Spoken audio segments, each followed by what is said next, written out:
Eh bien salut tout le monde, c'est la chaîne des Drill & Tuto et on se retrouve aujourd'hui pour une nouvelle vidéo assez spéciale puisqu'il va s'agir d'un unboxing, excusez-moi, donc l'ouverture d'une boîte d'un jeu que beaucoup de gens connaissent mais que hélas peu de gens ont fait. Il s'agit de Tintin au Tibet sur Super Nintendo. Donc le jeu existe aussi sur Mega Drive, oui c'est ça.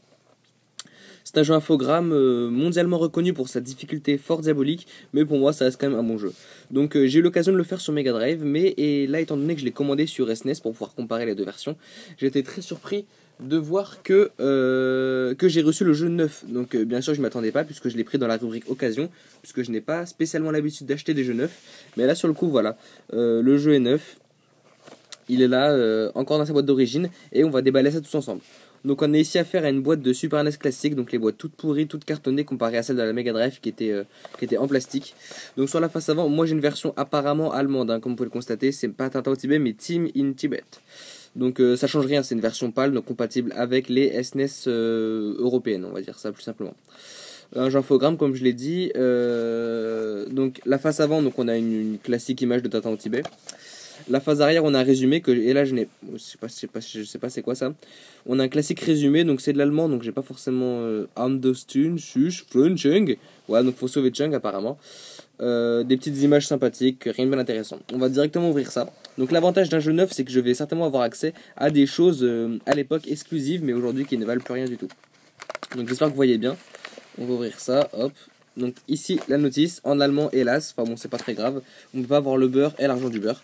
Donc une notice classique hein, qui nous apprend un peu les déplacements de Tintin, comme vous pouvez le voir là sur la page de gauche. Ainsi que rien d'intéressant, en même temps je parle pas l'allemand donc j'y connais rien. Ici qu'est-ce que c'est que ça? Game Boy. C'est en allemand aussi, c'est un tout petit peu dommage. On dirait une sorte de poster, c'est bizarre. Ça présente un peu la Super Nintendo, c'est assez étrange, je dois pas mettre... Merde, vous voyez pas grand chose, je suis vraiment désolé. Il y a plein de jeux Game Boy, apparemment, à mon avis ça devait être de la pub, parce que la Game Boy Color devait venir de sortir. Ça va sans doute venir de ça. Bon, c'est de l'allemand, c'est pas très intéressant, c'est plus pour une sorte de collection si ça peut en intéresser certains. Ici, on a quelque chose d'autre, je sais pas exactement qu'est-ce que c'est. Ah, c'est le Club Nintendo, pour s'inscrire au Club Nintendo. Bon, oui, ça doit plus être très valable. Hein. Bon, c'est sympathique.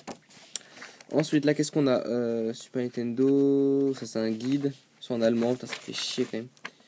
Warning, blablabla, voilà. Ah, voilà.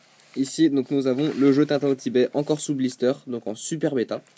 Je vais de ce pas le prendre et l'ouvrir. Waouh, je suis vraiment content, le jeu est vraiment en super bêta. En même temps, c'est du neuf, hein, donc vous m'étonnez.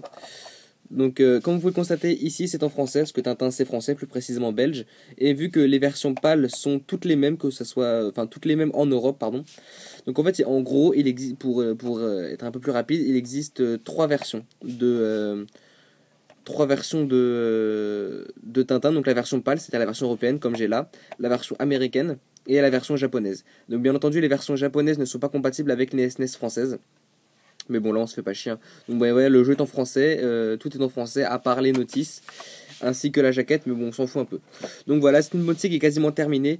Peut-être un jour, je ferai une vidéo directement sur ce jeu, mais ça m'étonnerait, parce que voilà, c'est assez compliqué de capturer de nos jours, surtout que surtout que je n'ai pas une télé cathodique. Donc c'est assez compliqué de capturer une Super NES, je sais pas comment je vais m'y prendre mais je pense pas que je vais le faire. Donc voilà, c'est une unboxing qui est terminée, un rapide petit tour du propriétaire, donc une boîte assez jolie, même si bien pourrie, je vous conseille d'y faire attention si vous avez encore des boîtes quasiment neuves de jeux SNES, la cartouche, le support, bon le plastique on s'en fout, deux trucs pour le club Nintendo, la notice, voilà, c'est tout pour le moment, qu'est-ce que je raconte. Voilà, donc c'est fini, ciao tout le monde.